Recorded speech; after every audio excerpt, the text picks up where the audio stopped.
Hey, all you little dummies out there. This is the head, big, cold-blooded dummy. Coming to you from Big Dummy Garage, world headquarters. And there's Lil Red Fox. Hey, Lil Red Fox, what you doing today? I'm just hanging out being a couch potato. What are you doing, Dad? Oh, today, Red, I'm just fixing the Royal Enfield Continental GT 650. Alright, guys, what we got going on here today is we got Crash Test Dummy. So we've had this bike laid up here in the garage for about 6 months now. I broke it. So I just put it out here in the back and kind of stuck it on the back burner because I had a lot of other projects I was doing. But I finally decided to get in here and start getting this thing fixed. So what happened was, about 6 months ago, I was out on one of my midnight rides, and I was cruising about 60 miles an hour or so. All of a sudden, the rear end started shimmying, and I was like, what the hell? And I coasted and slowed down. I pulled into a gas station parking lot, and the bike was just acting all weird. The rear end was all squirrely and everything. So it was, dark. I really couldn't see what was going on, but I knew the rear wheel was loose or wobbling or something. Well, anyways, I had done these aluminum wheels on this bike about a year ago, and they came just, bare rim. They didn't have any bearings or nothing. Well, I found these bearings on Amazon, and, I installed them and stuff, and I guess I didn't do a good enough job on my research, because these bearings are cheap Chinese crap. And what happened was, one of the bearings, the bearing on the side where the brake is, basically grenaded. And I'll take you guys over here and show you the leftovers. Alright, there's the leftover of the bearing. The other side, the other bearing on the other side of the wheel, on the side with the gear, it's still okay. And then, of course, the gear housing has a third bearing in it, and that was the factory bearing that came from Royal Enfield, and that's the side that has the cush drive. So that bearing is fine. So that's up in here. So the bearing that's installed into here was fine. And then, so I tore it all apart, and I took out the one wheel bearing that was good, and then that left on the other side, that left just the bearing race that was still pressed in here.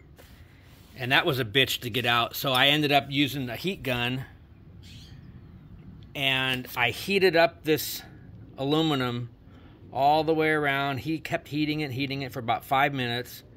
And then I came from the other side, and I used this piece of aluminum round bar, and I stuck it down and started hammering on it, and just slowly tap, tap, tap, and it started to come loose. So I got both wheel bearings out. And luckily there was no damage to the aluminum rim. There was a little scratch. There's a little bit of a scratch on the caliper bracket, if you notice right up in here. Okay, where it was wobbling. And there's no damage to the actual caliper or anything. So I went back onto the internet and started looking for new wheel bearings. Okay. And I wasn't going to settle for any cheap crap, any Chinese stuff. So I found these SKF bearings, okay? And these are made in Italy. Where does it say Italy? Right there. Made in Italy. And this had a spec sheet that came with it on the website. And these bearings have a static and a dynamic load rating of somewhere around 2,000 pounds. So these are actually made for motorcycles, okay?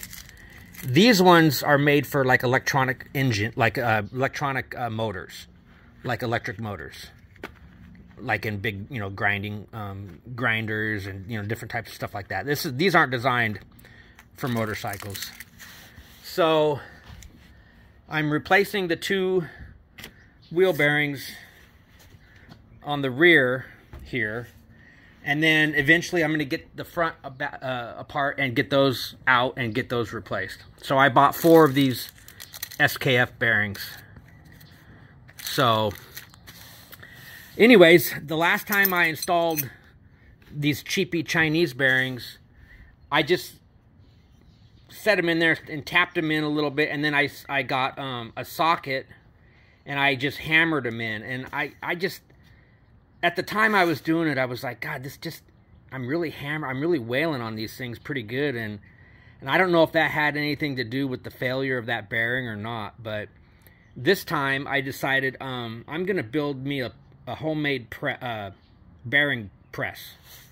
So I just went down and got a 1/2-inch threaded rod and some assorted washers, a couple nuts, and then I found in my drawer, my junk drawer, this is an old cap to an old, like a shock assembly, and it's kind of domed a little bit, but it's the right exact diameter to fit inside, right inside there, okay, with a little bit of wiggle room, and it fits up tightly against the outer race of this bearing, okay, and it's dished so that only this outer surface area is going to be pressing against, and you can tell it's pretty stout. And then I got another kind of a washer that fits on there to distribute the load, and then I got 3 more of these big old fat washers to stack on top of here.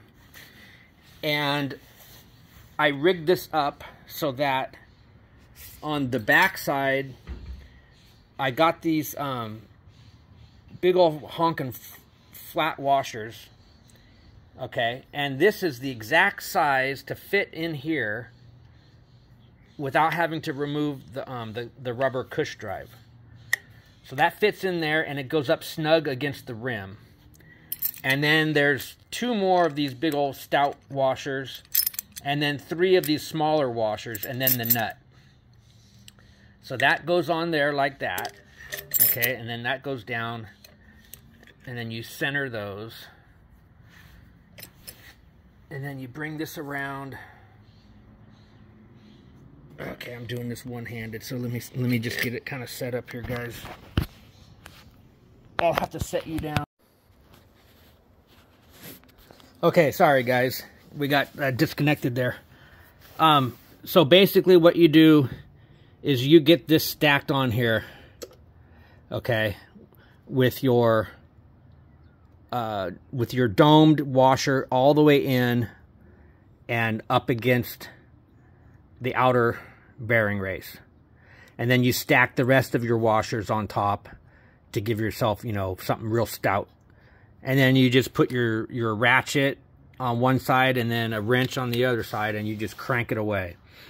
And it just draws that bearing in real slowly and real evenly.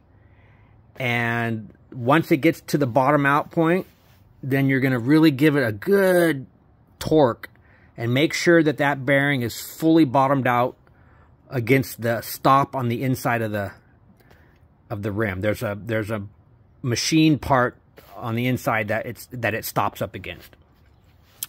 So that's what you do there. I mean, I should have done that the very first time. I should have, you know, engineered this little bearing press, but you know, you learn the hard way sometimes.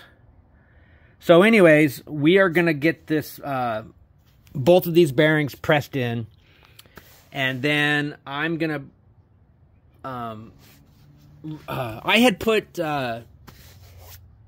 new rotors on this bike. I put some Galfer rotors, wave rotors on this bike, but I never put the EBC pads on it. So I'm gonna, while I've got this all apart, I'm gonna put the EBC pads on it, and I'm gonna pull the front wheel off and replace those bearings with the SKF bearings. Okay. And then another thing that we've done over here, guys, is we are now finally going to convert this bike, the gear ratio on this bike. So we got an RK racing chain, okay, 525. And then we went with a Talon rear sprocket, aluminum, and it's a 40 tooth. So we went up to from the 38 to a 40. And just the weight savings alone with this steel gear compared to the lightweight of this aluminum gear is going to tremendously improve the torque and the response of this bike. So I'm excited to see how the bike's going to react now that we've done the gearing on it. And so I've got all this stuff here all cleaned up, ready to go back in. Here's the spacers and stuff. But so that's what we're doing today, guys. So our motto here at the Big Dummy Garage is, if a dummy can't fix it, then nobody can fix it. So, all right, guys, we will check back in with you guys on the next episode once we get this bike all back together. And we get it out on the road and we do some testing of it. All right, this is the head, big, cold-blooded dummy, signing out. Oh yeah, Daddy, we're signing out. Later, all you little gators out there.